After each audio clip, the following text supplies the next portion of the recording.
تو آج کا موضوع ہے اللہ تقوی کرنے والوں سے محبت کرتا ہے، لیکن یہ جاننا ضروری ہے کہ تقوی ہے کیا اور تقوی کا حق کیسے ادا کیا جائے۔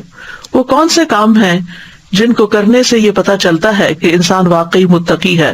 جہاں تک سورۃ آل عمران کی اس آیت کا تعلق ہے تو یہ آیت اسلامی اخلاق کے اصولوں میں سے ایک بہت بڑے اصول پر مبنی ہے۔ اس میں اللہ کے بندوں کو تقوی اختیار کرنے کا حکم دیا گیا ہے اور پھر اس پر ثابت قدم رہنے کا اور موت تک استقامت اختیار کرنے کا۔ تو تقوی کیا ہے؟ سلف صالحین میں سے ابن مسعود اور دیگر لوگ جیسے حسن بصری، اکرمہ، قتادہ اور مقاتل کہتے ہیں کہ حق تقاتہ ہی کا مطلب ہے کہ اللہ کی اطاعت کی جائے اور اس کی نافرمانی نہ کی جائے، اور یہ کہ اس کا شکر بجا لایا جائے اور اس کی ناشکری نہ کی جائے، اور اس کا ذکر کیا جائے اور اس کو بھلایا نہ جائے، اور خاص طور پر اپنی زبان کی حفاظت کی جائے۔ انس رضی اللہ عنہ سے روایت ہے، وہ کہتے ہیں کہ کوئی بندہ اس وقت تک اللہ سے اس طرح نہیں ڈر سکتا جس طرح کے ڈرنے کا حق ہے، حق تقاتہ ہی ہے، جب تک وہ اپنی زبان کی حفاظت نہ کرے۔ تو کرنے کے کاموں میں سب سے زیادہ اپنی ہی زبان کے شر سے بچنے کی ضرورت ہے۔ اور وَلَا تَمُوتُنَّ إِلَّا وَأَنْتُمْ مُسْلِمُونَ، اور تمہیں ہرگز موت نہ آئے مگر یہ کہ تم اسلام کی حالت میں ہو، یعنی اپنی صحت اور سلامتی کے زمانے میں اللہ کی اطاعت پر قائم رہو اور تمہارا خاتمہ بھی اسی پر ہو۔ انسان کو یہ تو نہیں پتا کہ وہ کب مرے گا، کیونکہ یہ بات اس کے کنٹرول میں نہیں۔ ہاں، اس کا اپنا حال اس کے کنٹرول میں ہوتا ہے کہ وہ اس میں کیا کرتا ہے۔ تو گویا مرتے دم تک، کیونکہ موت کا پتہ نہیں، تو ساری زندگی ہی اللہ کی اطاعت میں گزاری جائے تاکہ جب انسان مرے تو پھر اللہ کا فرما بردار ہو کر مرے، کیونکہ جس طرح کی انسان کی زندگی ہوگی اسی طرح کی موت ہوگی، اور جس طرح کی موت ہوگی اسی حال پر انسان اٹھایا جائے گا۔ یعنی جو شخص جیسی زندگی بسر کرتا ہے اسی کے مطابق اس کو موت آتی ہے اور اسی کے مطابق پھر وہ قبر سے اٹھایا جائے گا۔ تو اللہ سبحانہ وتعالی ہم سب کو توفیق دے کہ ہم اللہ کی اطاعت میں ہی زندگی بسر کریں اور حقیقی معنوں میں ہمارے اندر تقوی پیدا ہو جائے۔ تقوی کا لفظ جو ہے یہ عربی زبان کے مادے واو قاف یا سے ہے۔ اصل میں یہ تھا وقوہ، لیکن پھر یہ تقوی ہوا، جس کا مطلب ہے ایک چیز کو دوسری چیز کے ساتھ ہٹانا اور دور کرنا۔ تو متقی انسان اپنے آپ کو نیک عمل کے ذریعے نافرمانی اور اس کے نتیجے میں آنے والے عذاب سے بچاتا ہے۔ عربی میں تقوی کا معنی ہے الصیانہ، الحذر، الحمایہ اور الحفظ۔ تو صاحب لسان العرب کہتے ہیں کہ تقوی کہتے ہیں خود کو عیبوں سے بچانا اور بچاؤ اور احتیاط اور حفاظت اختیار کرنا، یعنی شریعت میں کمال درجے پر ہر اس چیز سے بچنا جو قیامت کے دن نقصان دے، یعنی اللہ تعالیٰ کے اوامر کو بجا لانا اور نواہی سے اجتناب کرنا۔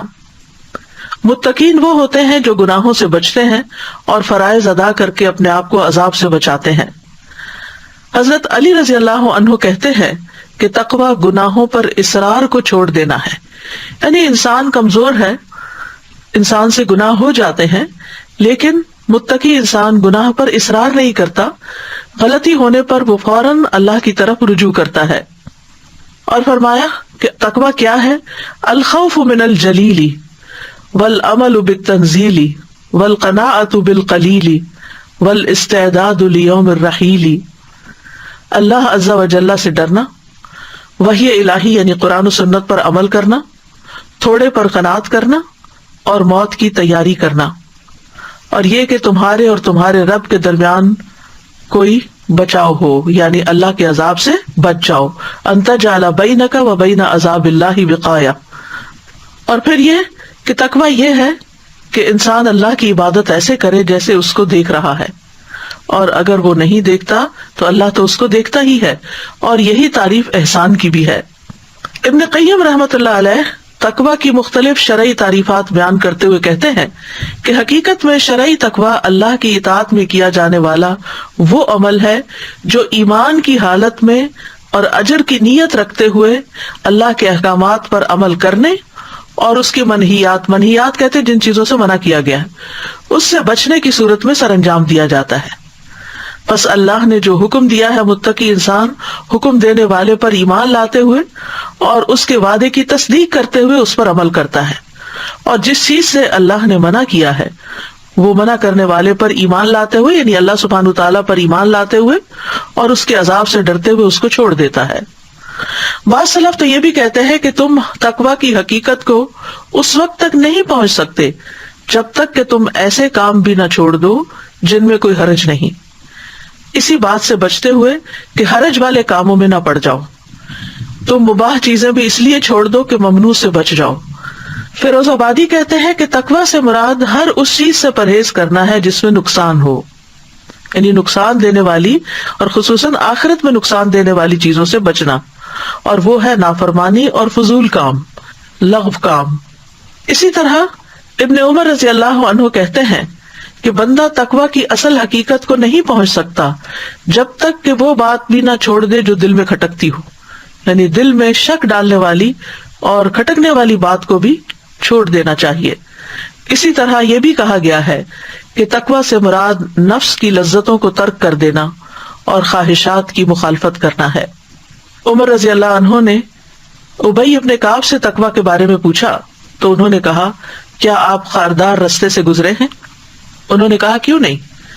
ابی ابن کعب نے کہا، تو آپ کیا کرتے ہیں؟ عمر رضی اللہ عنہ کہتے ہیں، سمٹ کر، کپڑے بچا کر اور بھرپور کوشش کر کے احتیاط سے گزرتا ہوں۔ ابی ابن کعب نے کہا، یہی تقویٰ ہے، یعنی گویا دنیا ایک خاردار جنگل ہے جس میں طرح طرح کی آزمائشیں ہیں، اس میں انسان کے لیے اٹریکشنز ہیں، ڈسٹریکشنز ہیں، جس کی وجہ سے وہ اپنے سیدھے راستے سے بھٹک جاتا ہے۔ تو انسان ایسی تمام چیزوں میں الجھنے کی بجائے، ان تمام امور میں پڑنے کی بجائے جو انسان کو اللہ سے دور لے جائیں، وہ بچتے سنبھلتے ہوئے سیدھے راستے پر چلتا رہے تاکہ اپنی منزل کو پہنچ سکے۔ بعض علماء کہتے ہیں تقویٰ تمام کا تمام اس آیت میں جمع ہے، اور وہ آیت ہے، ان اللہ یأمر بالعدل والإحسان وإیتاء ذی القربى وینہی عن الفحشاء والمنکر والبغی یعظکم لعلکم تذکرون۔ بے شک اللہ حکم دیتا ہے عدل کا، احسان کا، رشتہ داروں کو دینے کا، اور روکتا ہے بے حیائی کے کاموں سے، برائیوں سے اور سرکشی سے۔ وہ تم کو نصیحت کرتا ہے تاکہ تم نصیحت حاصل کرو۔ تو اس میں کرنے کے کام بھی بتا دیے گئے اور جن چیزوں سے رکنا چاہیے ان کے بارے میں بھی بتا دیا گیا۔